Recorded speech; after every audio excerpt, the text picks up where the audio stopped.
Lena Cross had always been practical, the kind of person who trusted logic over instinct, reason over feeling, but the house on Bramble Lane pressed against that certainty the moment she stepped inside.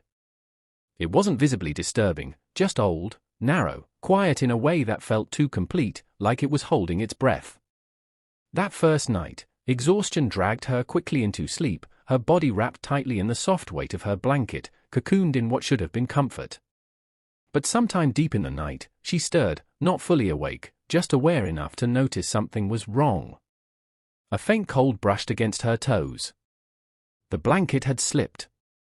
Annoyed and half-conscious, she pulled it back up without opening her eyes. Minutes later, the cold returned. This time slower. Deliberate. The blanket wasn't just falling, it was being drawn downward, inch by inch, as if something unseen at the foot of the bed had taken hold and was testing how much it could take without waking her completely. And though she forced herself back to sleep, something in her mind stayed awake, listening. The next night, Lena prepared. She told herself it was just nerves, a new place, unfamiliar sounds, but she couldn't ignore the memory of that slow, patient pull. She tucked the blanket tightly beneath the mattress, securing it with careful precision, almost daring anything to try again. Sleep came slower this time, thinner, fragile. When she woke, it wasn't sudden, it was a creeping awareness, like being watched from somewhere too close. Her body stayed still, her eyes closed, as she felt it again. The blanket tightened slightly around her legs before beginning its descent. Not slipping. Not loosening. Pulling. There was intent in it, a steady, controlled force that didn't rush, didn't falter. Her heart began to pound, but she didn't move, afraid that acknowledging it would make it worse.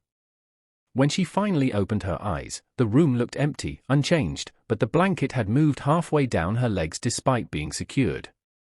And the cold that touched her skin didn't feel like air, it felt like something waiting. Fear pushed Lena into action, into proof, into something tangible she could hold onto.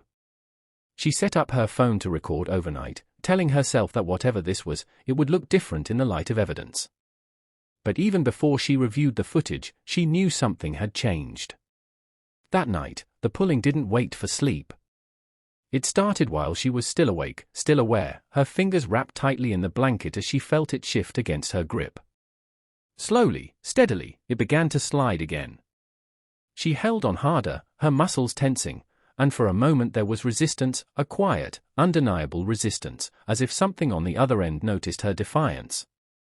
The fabric stretched between them in silence before the movement stopped entirely, not released, but paused, like it was reconsidering. She didn't sleep at all after that. In the morning, her hands shook as she played back the recording. There, in the dim glow off the screen, the blanket moved on its own, dragging downward with no visible cause, no disturbance in the room, just a silent, controlled motion that felt far too intentional to be anything natural. Marcus Hale tried to explain it, because that's what people do when something refuses to make sense, they force it into something that does.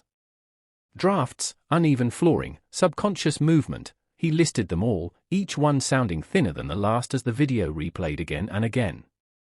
Lena watched him search for logic, watched the certainty drain from his face, replaced by something quieter, something unsettled. He stayed that night, not out of curiosity anymore, but because leaving didn't feel right. They set up more cameras, filled the silence with low conversation, anything to avoid focusing on the bedroom upstairs. But the house didn't forget. Hours into the night, when everything had gone still again, a sound broke through, a faint, unmistakable drag of fabric against a mattress above them. It wasn't loud. It didn't need to be. It carried enough meaning on its own. When they entered the room, the blanket was already halfway off the bed, laid out too neatly, too deliberately, like it had been arranged. And in that moment, Marcus stopped trying to explain it. Because whatever this was, it didn't need an explanation.